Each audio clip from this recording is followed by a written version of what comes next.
Chère audience, mesdames et messieurs les jurys, mes salutations les plus distinguées. La polyvalence apporte à l'individu plus que la spécialité. Évidemment, le sujet d'aujourd'hui est formulé par une si petite phrase, comparée à son ampleur et signification. Et moi, en tant que premier membre de mon équipe à passer, il m'est impératif de préparer un terrain adéquat, loin de toute incertitude ou imprécision. Et qui dit précision dit définition. Comme vous le savez tous, la spécialisation, ou être spécialisé, signifie que l'on ne remplit qu'une seule tâche, mais de façon très...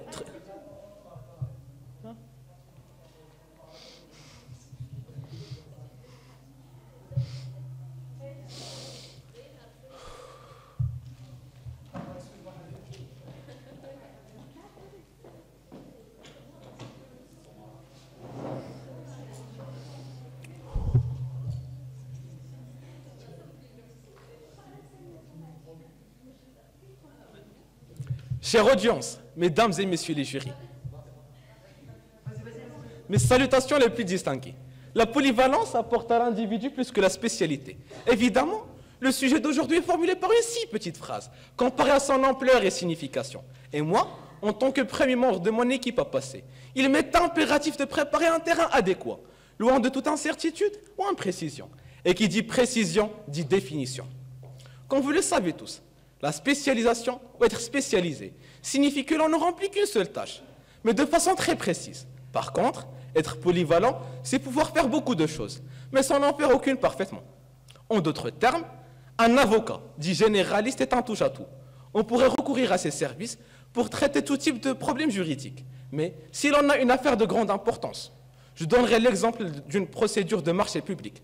On ne va certainement pas recourir au service d'un avocat dit polyvalent, car en tant que polyvalent, il n'a pas les connaissances nécessaires et suffisantes pour nous défendre. D'où la nécessité d'un spécialiste du domaine. Et puisque, mesdames et messieurs, la question de notre débat est qu'est-ce qui apporte le plus à l'individu, la spécialisation ou la polyvalence? Je me rappelle du fait que notre société valorise la spécialité plus que tout. Car, à vouloir tout faire, on se disperse et on ne fait rien à la fin. Si l'on parlait un peu d'histoire, Napoléon appliquait cette stratégie de concentration de ses efforts au début de sa carrière. Avant d'être emporté par ses ambitions démesurées, il savait que la clé de toute victoire sur le champ de bataille résidait dans la concentration de ses efforts sur le point faible de l'ennemi. Comme l'avaient fait les Alliés pour leur débarquement en France en 1944. Au lieu d'éparpiller leurs forces sur l'ensemble des côtes françaises, ils se sont focalisés sur Omaha Beach, une plage de Normandie, créant ainsi une brèche dans laquelle s'engouffrer. Sauf cas exceptionnel, et je répète, cas exceptionnel, il est impossible de faire de manière remarquable de la musique, de la peinture, de la sculpture en même temps. Nous devrons faire un choix.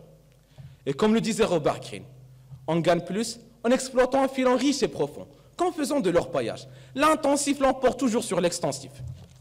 Et pour cela, nous devrons nous comprendre nous-mêmes, connaître nos propres défauts et qualités. Une phase d'exploration est donc nécessaire. Une période plus ou moins longue, qui nous permettra de nous connaître nous-mêmes et de connaître ce que l'on veut faire. Disons que je veux me spécialiser dans un domaine X. Tout d'abord, je dois acquérir des informations générales dans ce domaine. Et puisqu'il est impossible d'acquérir toutes ces informations dans un même laps de temps, on trouve l'intérêt d'une formation en T. L'idée de cette formation, c'est d'acquérir des bases dans chacun des sous-domaines, pour ensuite choisir un seul sous-domaine et de s'y spécialiser. Cette formation en T a l'immense avantage de nous permettre de concentrer nos efforts sur un seul point précis, dans le but d'y devenir remarquable. En fait, ce concept se rapproche de la vision d'Albert Einstein. Une vision si particulière, car selon Einstein, nous devrons d'abord se former d'une manière générale et abstraite, avant de pouvoir se spécialiser. Et puisque l'on vit dans un monde multiple, ultra connecté, qui ne cesse d'évoluer, et dont l'unique clé de succès sera l'agilité, je trouve qu'être spécialisé apportera le plus à l'individu.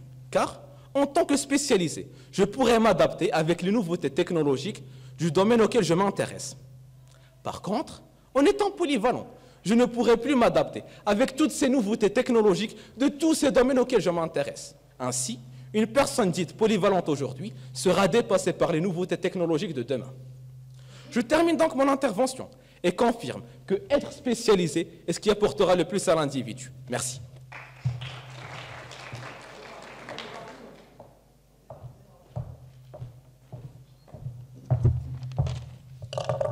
Quand il pleut, la plupart des oiseaux retrouvent un abri. Mais l'aigle, mesdames et messieurs, il évite la pluie en volant au-dessus des nuages. Les problèmes sont communs, mais l'attitude des polyvalents fait la différence. Mesdames et messieurs, honorables jury, monsieur le directeur opposant, bonjour. L'honneur appartient à ceux qui jamais ne s'éloignent de la vérité, dans l'obscurité ou la difficulté. Ceux qui essaient toujours et jamais ne se laissent décourager par les insultes, l'humiliation, même les défaites. Honneur à nous de débattre ce sujet. Un sujet qui nous touche tous, qui à première vue m'a paru si évident, si clair que j'ai eu de la peine à débuter cette intervention. Et quoi de plus difficile que de démontrer une définition? Mais je me suis dit peut-être que la lucidité de ma vision n'est pas la même aux autres. Et comme la clarté orne les pensées profondes, j'ai décidé alors de commencer par les définitions.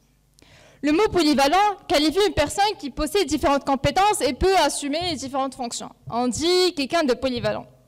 Déjà, cette simple définition a tout éclairci. Mais comme nous sommes généreux, enfin polyvalents, nous allons chercher une deuxième définition, mais cette fois plus précisément dans le domaine professionnel. Donc, la polyvalence professionnelle, c'est la notion de gestion de ressources humaines qui représente la recherche d'une optimisation maximale des compétences transversales de l'individu au sein d'une société. Comme vous savez, mesdames et messieurs, la vie, c'est des hauts, des bas, des ébats et des débats. Et si l'on n'a pas la capacité de briller et de se débrouiller dans les situations les plus difficiles, si l'on n'est pas justement polyvalent, croyez-moi, la petite mouche retrouvera son chemin au succès, mais la personne non polyvalente restera bloquée. Maintenant, imaginez avec moi que vous êtes le directeur d'une entreprise. Quand vous êtes mis dans la situation, vous devez choisir entre recruter 4 personnes, spécialistes, chacune avec une spécialité bien différente, et recruter une seule personne, polyvalente, qui regroupe les 4 spécialités précédentes à la fois. Bien sûr, sans la moindre hésitation.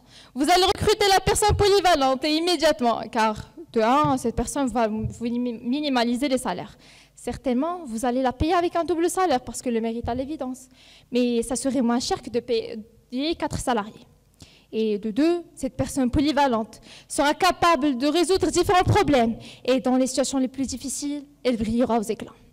Bref, mesdames et messieurs, la polyvalence nous apprend le courage, qui, comme le dit Nelson Mandela, n'est pas l'absence de peur, mais la capacité de vaincre. Enfin, finalement, notre débat d'aujourd'hui nous met dans la situation. On devrait choisir entre polyvalence et spécialité. Entre un stylo multicolore, multitâche, couleur de joie, bonheur, prospérité, que sais-je, et un stylo en couleur misérable, sombre, seul, noir. Bref, je pars recrochant ma victoire, partant avec mon stylo multitâche, vous laissant le vôtre, mes chers opposants, espérant que vous servira à quelque chose. Merci.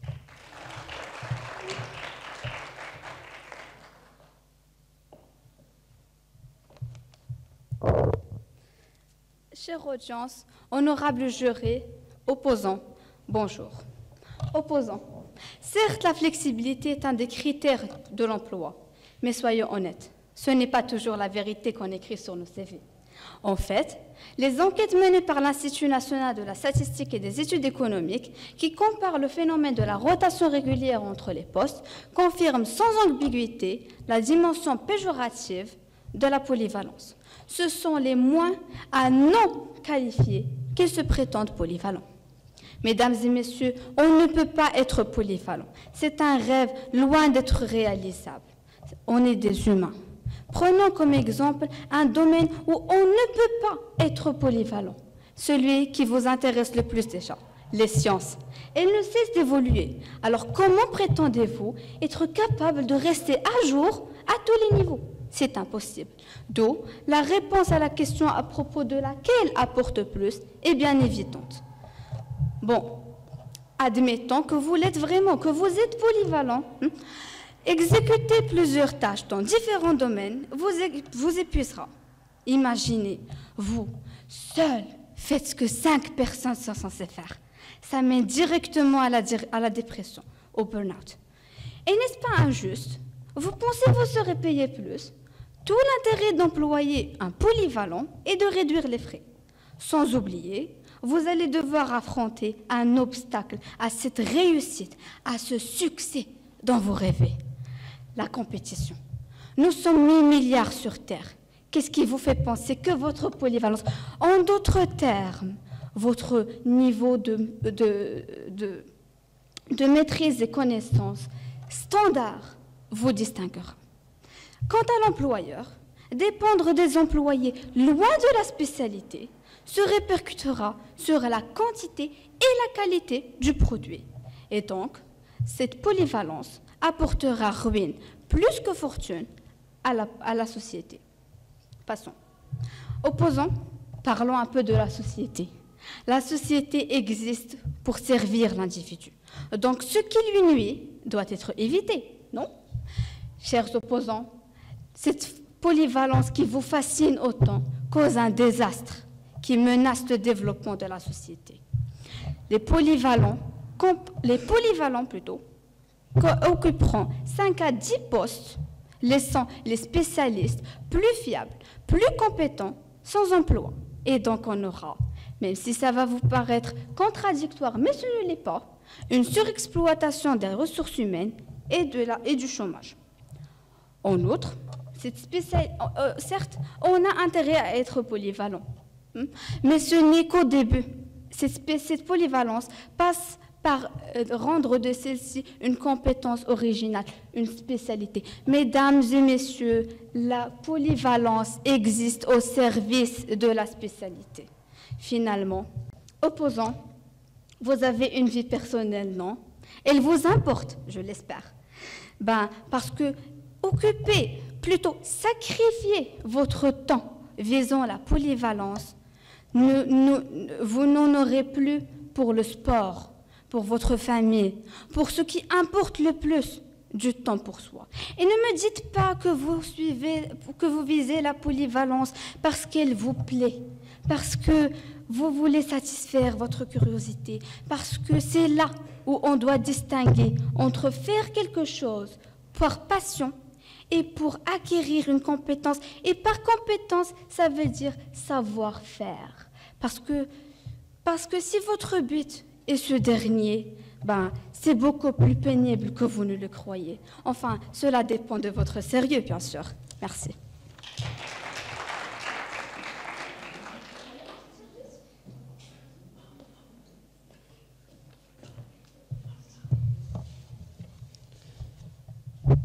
Mesdames et messieurs, honorables jurys, chers opposants, bien le bonjour. Le sujet de notre débat d'aujourd'hui est très intéressant, vu que nous parle particulièrement nos élèves de la terminale branche sciences mathématiques, étant donné que notre avenir se décide cette année et que le sujet nous emportera beaucoup dans notre carrière professionnelle. Et pour défendre notre thèse, je commencerai, mesdames et messieurs, par rappeler qu'est généralement considérée comme étant polyvalente une personne capable de passer rapidement d'une affectation professionnelle à une autre. Il peut exercer plusieurs métiers, mobiliser un registre diversifié de connaissances et intervenir dans différents domaines. Appliqué à la musique, par exemple, un musicien polyvalent peut pratiquer plusieurs instruments. Un athlète ou un sportif est polyvalent quand il pratique plusieurs sports. Le triathlon, le décathlon, par exemple, qui regroupe 10 disciplines sportives. Ce qui nous intéresse aujourd'hui est notre avenir, n'est-ce pas, chers opposants? La polyvalence est aujourd'hui un critère de sélection incontournable dans un recrutement.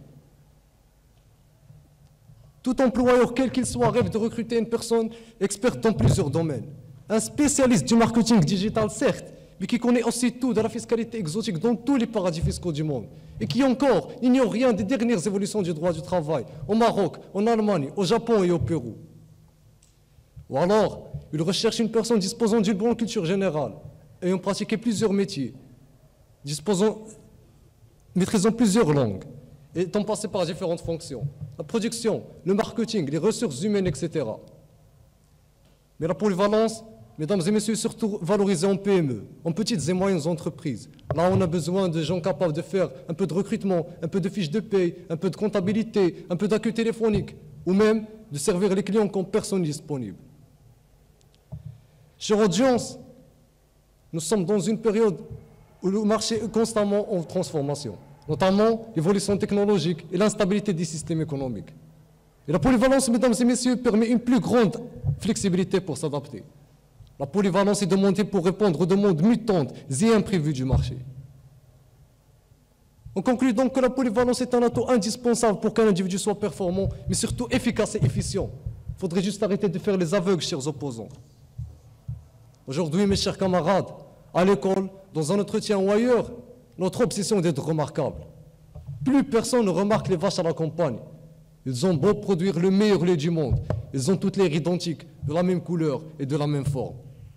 Mais qu'est-ce qui pourrait encore attirer notre attention et notre regard? Une vache pourpre? Ça serait remarquable. C'est l'idée que véhicule Seth Godin dans son livre Purple Cow. Je cite, « Notre monde est saturé, être bon ne suffit plus.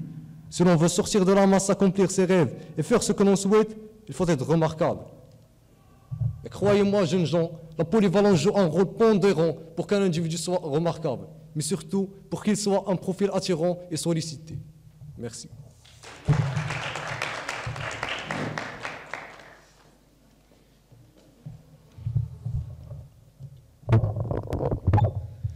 Mesdames et messieurs, chaque nouvel an, les gens se mettent des objectifs qu'ils essayent de réaliser. Chaque nouvel an, je me mets des objectifs que j'essaye d'y tenir. Parmi eux, ne plus tomber dans les mêmes erreurs. Mais me voilà tomber encore tête la première dans l'erreur de débattre un sujet qui n'a pas besoin d'un débat. La polyvalence apporte plus que l'excellence. Excusez-moi, je voulais dire spécialisation. Mais voyons voir, c'est pas la même chose. Spécialisation ne signifie pas telle excellence. Excellence, ce terme majestueux, ce lustre, cette caractéristique qui distingue les uns des autres, ce fossé qui se creuse entre les meilleurs et les moyens, cette lumière qui se profile, que nous cherchons tous désespérément, mais qu'on ne peut malheureusement pas trouver avec votre polyvalence. Mesdames et messieurs, en étant polyvalent, on ne peut pas être excellent. Nous, les humains, nous sommes dotés d'un capital très limité. On ne peut pas tout donner à tout. Soit on donne le tout à un peu, ou on donne un peu à tout. Certes, en donnant ce peu à un domaine, on peut y être bon, assez bien. Mais est-ce qu'on peut être excellent? Non, ça exige la passion. On ne peut pas être passionné partout. Ça exige l'obsession, le fanatisme, l'attachement, le dévouement. Ça exige que vous soyez consacré à 100%. Mais que dis-je? À 1000%. Que vous soyez versé corps et âme. Albert Einstein. Ça vous parle? Nous savons tous que Albert Einstein est un physicien pur, un mégalo de la physique. Allez-vous me dire que Einstein serait toujours le même s'il n'y consacrait pas autant de temps? Allez-vous me dire que l'expression E égale à mc carré verrait le jour si Einstein avait autre chose pour lui occuper l'esprit? Allez-vous me dire que l'on peut résoudre des problèmes universels et hyper compliqués si l'on n'est pas expert? Allez-vous me dire que l'on peut trouver le remède du cancer si l'on était polyvalent? Mesdames et messieurs, soyons réalistes. La réponse est aussi claire que le soleil. Il suffit juste d'ouvrir ses yeux pour la voir. Le niveau des spécialistes est beaucoup plus élevé que celui des polyvalents. D'ailleurs, nos chers opposants, ils le savent très bien. C'est pourquoi ils ont refusé de débattre en premier lieu. Mais oui, mesdames et messieurs, le croyez-vous, ils sont en train de le faire à contre-cœur. Car ils savent très bien que pour avoir des notes séduisantes et excellentes dans le national, il faut être très concentré sur les mathématiques et la physique, matières dans lesquelles ils se sont ironiquement spécialisés. Mais vous y êtes. Vous êtes en train de vous contredire. Pire, vous êtes en train de vendre du mensonge à cette belle galerie. Vous êtes en train de les convaincre alors que même vous n'en êtes pas convaincus. N'est-ce pas ça l'ironie du sort? Et franchement, chers opposants, soyons réalistes. Que je sois réaliste. Grand chapeau à vous. Car, personnellement, si j'étais à votre place, je n'aurais pas eu cette audace. Merci.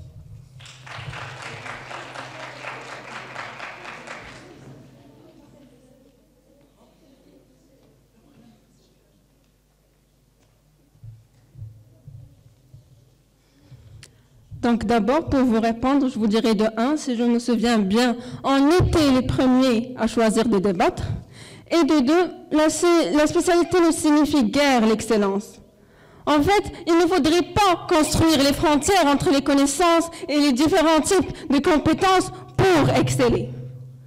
Avoir de multiples compétences nous permet de mieux cerner les nombreuses facettes de complexité. Donc, être polyvalent n'empêche pas d'être un expert. Et tout au long de mes discours, je cite plusieurs exemples qui prouvent que la spécialité ne signifie guère l'excellence. Bref. Chère audience, vous vous rappelez sûrement lorsqu'on vous a demandé pour la première fois « Que veux-tu faire quand tu seras grand ?» Ah ben, quand j'avais à peu près 7 ans, cette question me poussait à rêver, à penser au métier de rêve. Comme je voudrais devenir astronaute, policier ou bien vétérinaire. Mais la plupart du temps, ce qu'on va entendre, c'est où. Mais alors pourquoi c'est où? Ben simplement parce que quand nous étions petits, on nous a répondu. Ah ben non, mais tu ne peux pas choisir des métiers. On nous a jamais dit qu'on pourrait être et vétérinaire et peintre, qu'on pourrait être et policier et photographe. Alors oui, on pourrait faire les deux, voire on peut réussir les deux. nous a expliqué qu'une vie, c'est un métier. On parle souvent de destinée et de vocation dans notre culture. Et alors cette question vous s'est posée encore et encore lorsque vous grandissez. Mais qu'est-ce que tu feras plus tard? On n'attend pas plusieurs réponses. Ah non, on n'attend qu'une seule réponse. Et ça continue, puisque on vous apprend que votre vie professionnelle est censée être toute tracée dès la sortie de vos études. Alors tout le monde suit les mêmes chemins. Mais moi, je refuse de suivre les chemins tracés. Moi, je refuse de borner mes ambitions et de me limiter à une seule profession. Et en étant petite, je refusais ce « ou », ce mot qui montait tellement parce que j'étais rêveuse, curieuse, je dirais même mégalomane. Et je souhaitais explorer et satisfaire cette soif insatiable de nouveauté. Mais alors pourquoi? Pourquoi, opposants, désirez-vous rabaisser cette petite fille ambitieuse, curieuse, et borner ses ambitions et intérêts à une seule profession? Pourquoi lui limiter sa vie à une seule carrière? À travers le monde et surtout à travers le temps, il existe beaucoup d'autres personnes qui ont contesté les spécialités et ont multiplié les cordes à leur arc. On commence par quelqu'un du passé. Si je vous dis qu'il est passionné de la biologie, de la mécanique, peintre d'un des portraits les plus emblématiques de l'histoire de la peinture, ah oui, il s'agit de Leonardo da Vinci. Il fait partie d'un des artistes de son époque les plus polymathes. Il maîtrise plusieurs disciplines comme la sculpture, le dessin, la musique et la peinture qu'il place au sommet des arts. Et il se définit aussi comme ingénieur, architecte et scientifique. Les connaissances initialement utiles à la peinture deviennent pour lui une fin en soi. Passons maintenant à quelqu'un de plus moderne, à quelqu'un de plus contemporain. Si je vous dis qu'il est un entrepreneur de l'électrique, du solaire, de l'aérospatial, du paiement en ligne et de l'intelligence artificielle, donc je suppose que vous l'avez tous reconnu. C'est bien évidemment Elon Musk. Ingénieur, entrepreneur, chef d'entreprise, fondateur de la société SpaceX et directeur général de la société Tesla, Musk possède des compétences techniques liées à l'ingénierie de ses nombreuses machines, des compétences commerciales qui lui permettent une réelle complémentarité et des compétences liées au management, marketing et communication. Ainsi, Musk possède un large éventail de compétences qui lui permettent d'être la véritable allégorie de la polyvalence et l'une des personnes les plus riches au monde. Mais alors, inspirons-nous d'eux, opposants. N'arrêtons jamais d'apprendre, soyons des épicurieux. Tirons des apprentissages grâce aux livres et au monde qui nous entoure. Puisque, mesdames et messieurs, les seules limites que vous avez, les seules barrières que vous avez, ah ben c'est celles que vous avez décidé de vous en mettre. Mais alors prenons le courage, prenons la peine de franchir cette barrière. Et vous verrez derrière de verts pâturages et tout ce qui peut s'offrir à vous. Et peut-être un ou plusieurs métiers de rêve. Merci.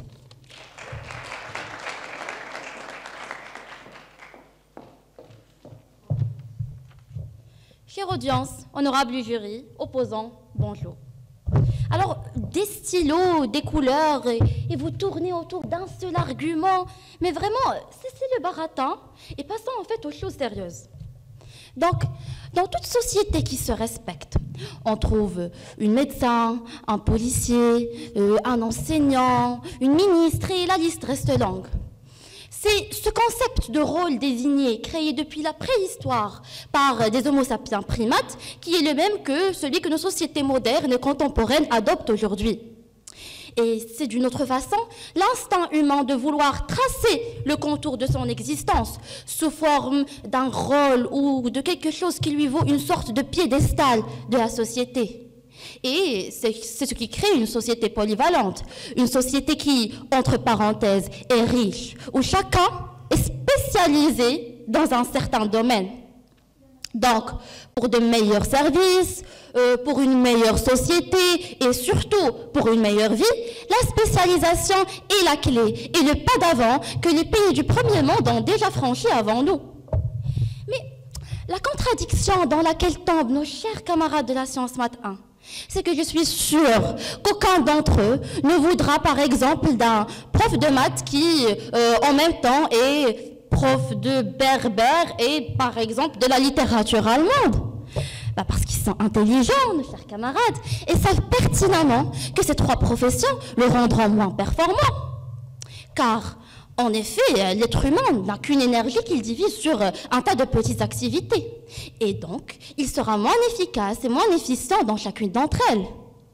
Et comme encore une fois, ils sont très intelligents, mes chers camarades, ils savent avec pertinence qu'un individu érudit ou encore excellent dans son domaine est beaucoup plus rentable qu'un autre qui connaît un peu de tout. Enfin, à part de Vinci, Descartes et je ne sais quels autres minables petits exemples vous allez nous sortir, je ne pense déjà même pas que ce soit humainement possible. En fait, et maintenant que je vous parle, je viens d'avoir l'épiphanie que peut-être la science Math 1 est une grande fan du si polyvalent Monsieur Lefebvre, ou encore du si charmant, je ne sais pas si vous le connaissez, Ustad Limouaziza, parce que tant vous défendez la polyvalence, tant je doute même de vos tendres sentiments envers Monsieur Benkiran, qui prof de physique et chef de gouvernement sans aucune expérience politique, ou encore de, je ne sais pas si vous le connaissez, Othman Moulin ou encore Moulay Bendir, qui, après tant d'années d'ingénierie, eh bien, il a choisi la ETA. Mais bon, chacun ses goûts, et bien sûr qu'on ne juge pas. Mais en fait, tant j'essaie de ne pas juger, tant la plus flagrante des contradictions me mentonnait, eh bien, figurez-vous qu'une classe de sciences maths est contre la spécialisation. Donc, on n'en parle pas du fait que votre nom porte le nom de votre spécialité, c'est-à-dire les sciences mathématiques. En fait, je ne sais pas pour vous, mais je pense que tout le monde ici est au courant que tout ceci n'est qu'un petit théâtre de contradictions. Alors, je vous invite à lire et pourquoi pas relire vos arguments. Éventuellement, vous allez trouver que tant vous essayez de fuir la spécialisation, eh bien, tant elle vous suit. Merci beaucoup.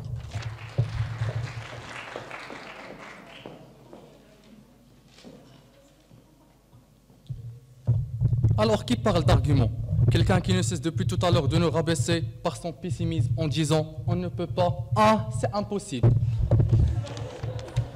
Mesdames et messieurs, honorables jurys, opposants, chers camarades, bonjour. La polyvalence, comme l'ont déjà expliqué mes coéquipiers, est un style de vie, un atout pour donner de l'élan à votre carrière. Alors, pour illustrer mes propos, permettez-moi de prendre quelques exemples des célébrités du monde du football professionnel, des gens qui ont marqué les exprès avec leurs exploits, des gens qui ont marqué l'histoire sur ou en dehors du terrain grâce à leur polyvalence, contrairement à ceux qui sont spécialisés qui restent toujours en dehors sans aucun progrès. Alors, premièrement, je cite Fede Valverde, le jeune et talentueux milieu uruguayen du Real Madrid, qui est revenu sur sa polyvalence en déclarant « Je peux jouer partout, je me sens à l'aise n'importe où dans le milieu de terrain ». Et c'est pour cela que son entraîneur italien l'appréciait énormément. Deuxièmement, on passe à Joshua Kimmich. Joshua Kimmich est l'avenir du Bayern. Il est probablement le futur numéro 1 de cette génération de footballeurs polyvalents. Joshua Kimmich est un pur produit allemand et est présenté comme l'avenir du football allemand. Jouant à ses débuts au poste de latéral droit. C'est au milieu de terrain qu'il s'épanouit, très complet dans son jeu. Il est capable de défendre, assurer la transition milieu-attaque. Il sait absolument tout faire. Et comme vous le savez, chère audience, le meilleur pour la fin. Cristiano Ronaldo est un international portugais passé par plusieurs équipes, dont notamment Manchester United, Real Madrid, Juventus, etc. Rapide, puissant et imprévisible. Il fait partie des meilleurs ailiers de l'histoire, 5 fois Ballon d'Or. Il a également remporté la Ligue des Champions à 5 reprises. CR7 connaît également le succès avec son équipe nationale, lors de l'Euro 2016, quand vous savez que le Portugal remporte. Sa fortune, qui est estimée à 450 millions de dollars, s'est d'abord bâtie grâce à des salaires énormes au Real Madrid, à Juventus et désormais à Manchester United. Mais Ronaldo est aussi apprécié par les grandes marques, dont notamment Nike. Il possède d'autres contrats publicitaires avec des marques comme Castrol, Eur, EA Sports, PokerStar ou Armani. Cristiano Ronaldo a aussi créé tout un business autour de son nom, avec notamment des hôtels et des salles de sport. La star portugaise continue d'investir dans divers projets prometteurs, notamment celui de l'hôtellerie. Il a lancé son premier hôtel à Marrakech au mois de février 2021, D'autres hôtels au Maroc sont déjà en projet. Après New York, Lisbonne, Funchal et Madrid, le quintuple Ballon d'Or Cristiano Ronaldo vient d'annoncer le report de la date d'inauguration de son joyau d'architecture Pestana CR7 qui était prévu initialement au mois de décembre 2020 à Marrakech. Et ne venez pas me dire que la polyvalence ne sert à rien, chers opposants. Merci.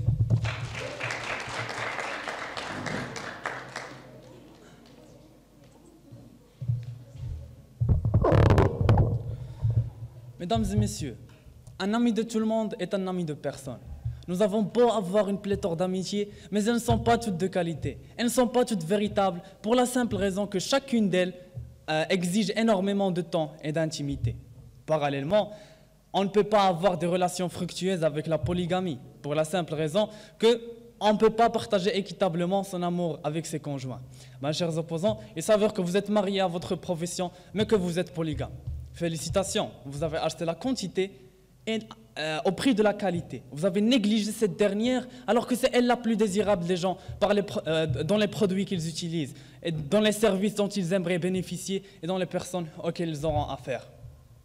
Lorsqu'on doit faire une chirurgie cardiaque, l'on se dirige vers un médecin spécialement spécialisé en cardiologie, expert ayant une tonne d'expertise. Comme ça, on est tranquille. Comme ça, on sait qu'on est entre de bonnes mains. On ne va pas chez un médecin généraliste car il sait soigner les vertèbres et les pieds.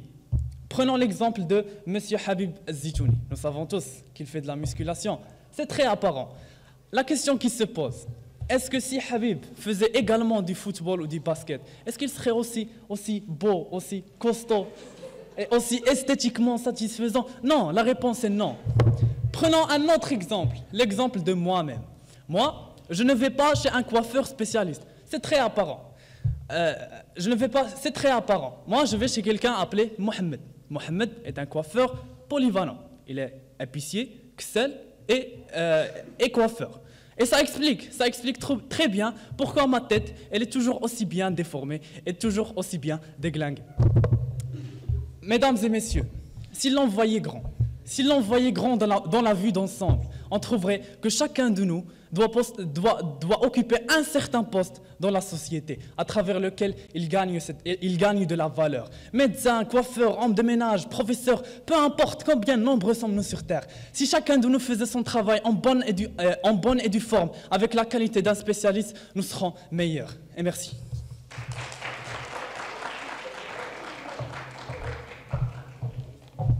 Tout d'abord, pour répondre à Mademoiselle Lina qui dit qu'on est des sciences maths, et pourtant, c'est comme pour elle, on est en contradiction. Nous serons en contradiction, justement, nous ne faisons pas des débats. On est des sciences maths, puis pourtant, on fait des activités hors notre profession. Par exemple, nous sommes dans des clubs. Il y a certains de mes camarades que je connais, ils font des recherches ils s'intéressent plus dans la robotique. Il y a d'autres qui plus dans la psychologie. Donc, c'est un peu comme ça. On n'est pas en contradiction, pas comme vous. Maintenant, je voudrais revenir un peu avec un souvenir de l'enfance. Vous vous rappelez bien, mesdames et messieurs, quand on était petits, vous êtes en plage dans une matinée du mois d'août, vous êtes en train de construire avec soin votre château de rêve, enfin un château de sable. Croyez par innocence que votre château persistera, que vous partez fiers chercher vos parents afin de leur montrer votre exploit votre petit cousin de 3 ans. Et d'un simple petit geste de son petit doigt, détruit le tout et vous laisse pleurer quoi. Permettez-moi, opposant, d'être aujourd'hui ce petit cousin qui détruira cette illusion qui me semble que vous essayez de construire depuis tout à l'heure, qui vous remettra face à la réalité qui n'est pas cachée mais de laquelle vous cachez. Eh bien, mon contre-exemple est bien vous, mes opposants qui êtes des sciences maths et pourtant vous étudiez des matières qui n'ont pas certainement relation avec des maths, notamment les matières littéraires, le sport, la philosophie, j'en passe. Mes opposants qui depuis tout à l'heure se posent avec ardeur à la polyvalence et qui en même temps font preuve de polyvalence en faisant des débats. Notre école qui nous a toujours appris la polyvalence à travers ses différents piliers, ses différents clubs, notamment club STEM, club MUN, club de solidarité, club environnement et la liste est longue. Et oui, mesdames et messieurs, la vérité est incontestable. La malveillance peut l'attaquer, l'ignorance peut s'en moquer, mais à la fin, elle demeure. Maintenant, permettez-moi de vous faire un voyage à travers le temps et de revenir directement aux années 350 avant Jésus-Christ. vous retrouverez Aristote. Aristote en biologie, en physique, en métaphysique, homme de politique, poète, philosophe. Vous revenez encore au XIIe siècle, vous trouverez Éverouest, ou l'appelant par son propre nom Ibn Rushd. Ibn Rushd, c'était un médecin, un juge, un philosophe et un savant. Vous revenez encore, quelqu'un m'a cité ici Descartes, vous revenez justement au XVIIe siècle, vous trouverez Descartes. Descartes avec le repère cartésien en mathématiques, Descartes en physique avec la loi de réfraction, si vous vous rappelez bien mes très chers opposants, un peu d'attention s'il vous plaît. Et Descartes encore en philosophie, dans la première leçon si vous vous rappelez encore. Et parlant de physique, il me serait impossible et injuste de passer sans parler de Newton. Newton, classé deuxième parmi les gens les plus influents de l'histoire, le plus influent de l'histoire selon une étude américaine en 1992. Newton encore en astronomie, en mathématiques, en physique et en théologie. Vous revenez encore au 19e siècle. Vous trouverez Victor Hugo. Victor Hugo, romancier, dramaturge, poète, peintre, philosophe. Vous revenez encore au XXe siècle, vous trouverez Albert Einstein, je me rappelais bien, monsieur Herbe vient de le citer. Albert Einstein, justement, il n'était pas justement dans la physique. Albert Einstein, avec sa fameuse E égale à MC carré, il était en mathématiques aussi. Albert Einstein était en philosophie, vous allez le voir dans vos leçons de philosophie après. Encore, si vous venez justement dans notre 21e siècle, vous trouverez les exemples que viennent de citer mes coéquipiers. Ici même, dans cette belle salle, vous trouverez ces membres du jury, exemples concrets de polyvalence. Hier, un sujet de politique, aujourd'hui, un sujet philosophique, demain, un sujet purement scientifique, la semaine prochaine, un sujet d'économie. Tout ceci, justement, pour vous montrer, mesdames et messieurs, que les exemples que je viens de citer, c'était des polyvalents. Des encyclopédies, des passe-partout. C'était comme des stylos à 100 couleurs et 1000 savoirs. C'était justement des gens qui ne s'étaient pas limités par l'idée farfelue et insensée que défendent mes très chers opposants et dont ils ne font même pas usage. Donc permettez aux opposants à l'aigle que je suis de refuser de suivre le chemin des pigeons. Merci.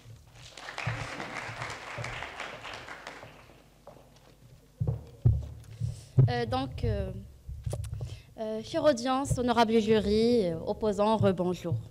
Donc, je vais parler déjà, premièrement, de Ronaldo et je ne sais quels autres exemples. Mais suis-je la seule à savoir, ou bien, je ne sais pas, que Ronaldo n'était connu que par le foot. Mais vous vous contredisez, en fait. Mademoiselle Zineb, c'est nous qui avions initié le débat. C'est nous qui avions demandé à la prof, donc revisitez vos arguments. Deuxièmement, Descartes, je ne sais pas quoi encore. Mais suis-je la seule, encore une fois, à savoir que Descartes a utilisé son raisonnement cartésien par lequel il est connu dans toutes ses disciplines, sa philosophie cartésienne, les mathématiques, la physique, tout a été basé sur son raisonnement cartésien purement mathématique. Et donc Descartes est spécialisé dans les mathématiques purement. Alors cessez de vous contredire, on en a assez. Et encore une fois, cessez de vivre dans le passé. Mais vraiment, Descartes, et je ne sais quels autres exemples, on en a assez. On est en 2022, on vit dans le présent. Et déjà, tous ces exemples cités, eh bien, ont déjà été contredits dans ma propre intervention. Alors, si vous étiez attentionné, vous l'auriez su. Donc, rebonjour encore une fois. Et maintenant, passons aux choses sérieuses. En fait, je vous blâme, chers opposants. C'est vous et votre opinion qui sont la raison, qui sont la maléfique cause derrière notre chute. Notre nation, notre patrie, notre peuple, tous sont debout, indignés derrière vos mots. Vous savez très bien que c'est cette polyvalence que vous défendez tant qui est la cause de notre système éducatif invalide. Mais je doute fort de votre compassion, de votre empathie, parce que si vous aviez un cœur, vous auriez pensé aux enfants dans les villages, aux enfants dans les parties les plus rurales, dans les parties les plus précaires du pays. Les professeurs sont là à enseigner le CE1, le CE2 et le CE3 dans une même classe, donc plusieurs niveaux dans une même classe. Mais en fait, c'est pas tout.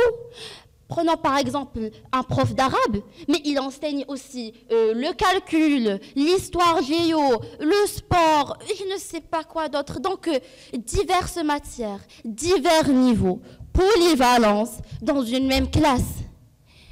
En fait, c'est cette polyvalence que vous chérissez tant qui fait que notre système éducatif est parmi les plus minables. Alors sortez un peu de votre petite bulle d'égoïsme et regardez autour de vous. Parce que, bonjour, vous n'êtes pas seul sur Terre. Merci beaucoup.